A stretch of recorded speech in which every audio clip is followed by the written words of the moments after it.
All right, prepare yourself. Prepare yourself for the real, because it's time to have a real talk. And if you're wondering what that gameplay is in the background, it's PlayStation 2 Madden. All right, I'm not playing none of that Madden 24 Fortnite emoting, loot boxing nonsense, as I'm making my transition from a young adult to a bitter, crusty old man. All right, I'm going to be 26 soon, so trust me. All right, I know what I'm talking about. Anyway, so we're going to talk about the prospect of the NFL being rigged. With the Super Bowl coming up right around the corner, it's the hot topic on the internet amongst football fans. And I'm here to give you my conclusion to the age-old question: is the NFL scripted? Why does my opinion matter more than someone else's? Well, because I said so, and if you disagree, you could argue with me in the comments below. Anyway. You know, with the NFL making all those script jokes before the season in their stupid commercials, the first thing we need to do is discuss why people think the NFL is scripted. All right? And I'm going beyond the Super Bowl logo thing because that's just ridiculous. All right? But if you don't know, the colors of the last 4 Super Bowls or so have vaguely matched up with the competing teams of the last couple Super Bowls. And it was actually looking like we were headed that direction again this year. However, Roger Goodell must have got word of that and made a couple calls down, said, hang on, they're on to us. They're on to the logo idea. And they swept the rug out from under us. And the Chiefs beat the Ravens, putting an end to that. And beyond that, I believe there were like pies at Walmart with 49ers versus Ravens on it. I don't know. So anyway, that's not the only reason people think it's rigged. The rig believers have not stopped. The major argument here, or the major gist of it, is that mega pop star Taylor Swift randomly starts dating Travis Kelce, super handsome tight end of the Kansas City Chiefs, who so happens to promote government-regulated medicine. And they go on to make a Super Bowl run. Well, she runs out to midfield, and they take a bunch of pictures of her kissing him on the cheek with his goddamn AFC champion shirt on, and the Chiefs advance yet again. After all season, they looked like they were vulnerable. So now it's great for business. This is great for business, all right? The NFL gets to have Taylor Swift bring in all these white chicks that are drinking Starbucks with their little dogs in their purses to watch football. Home run, touchdown Lakers, baby. Anyway, it almost seems too good to be true. The storyline, it's too juicy, especially after the regular season the Chiefs had. They look like they could lose to anyone.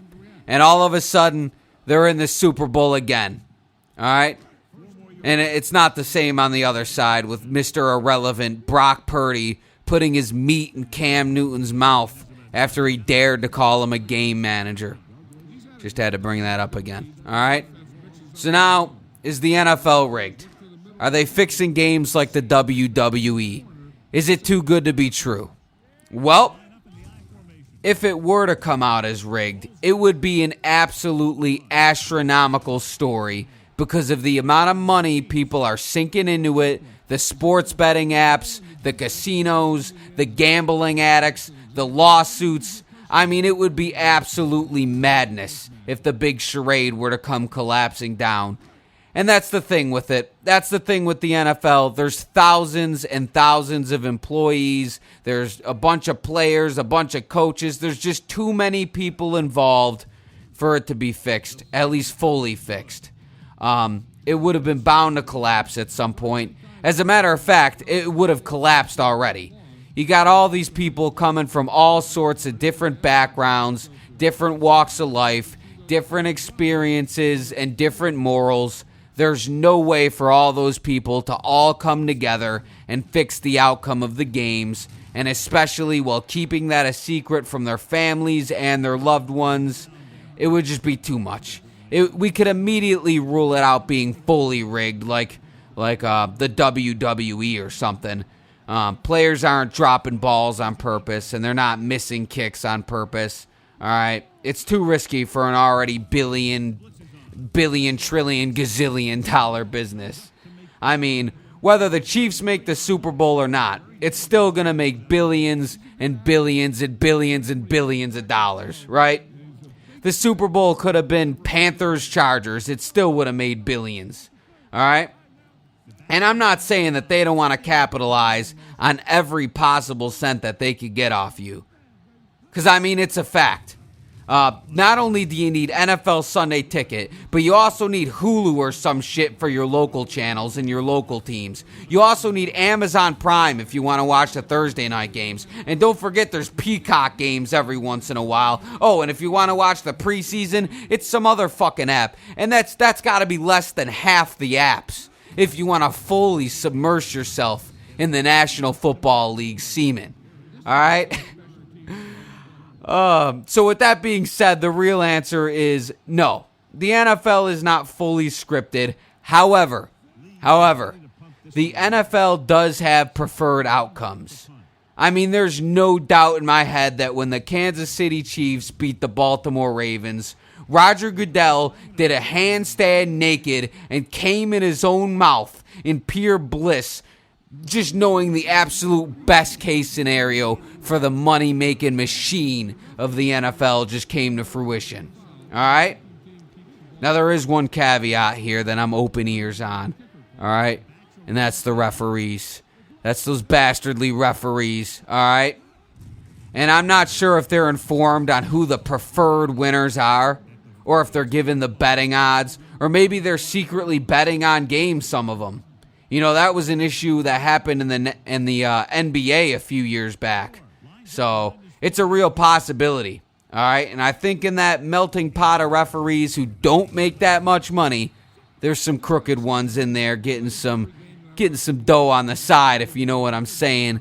I mean, if you ever pay attention to, like, if the underdog is winning in the fourth quarter and the team with the better players doesn't convert a third down, there's so many times they call some ridiculous holding on the defense, and it's a first down, and the drive continues. Now, I'm not saying that's 100% rigged all the time, but listen, it's a little suspicious. All right, the holding calls, little suspicious.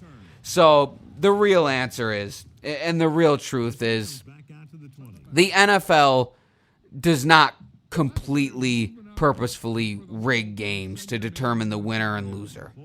All right? But they do push the needle a little bit.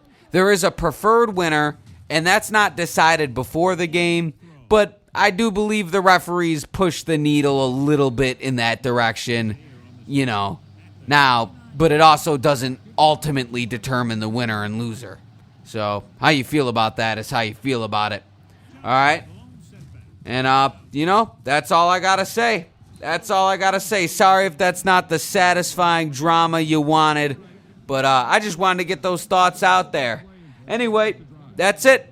I'm out of here. I'll be back this weekend.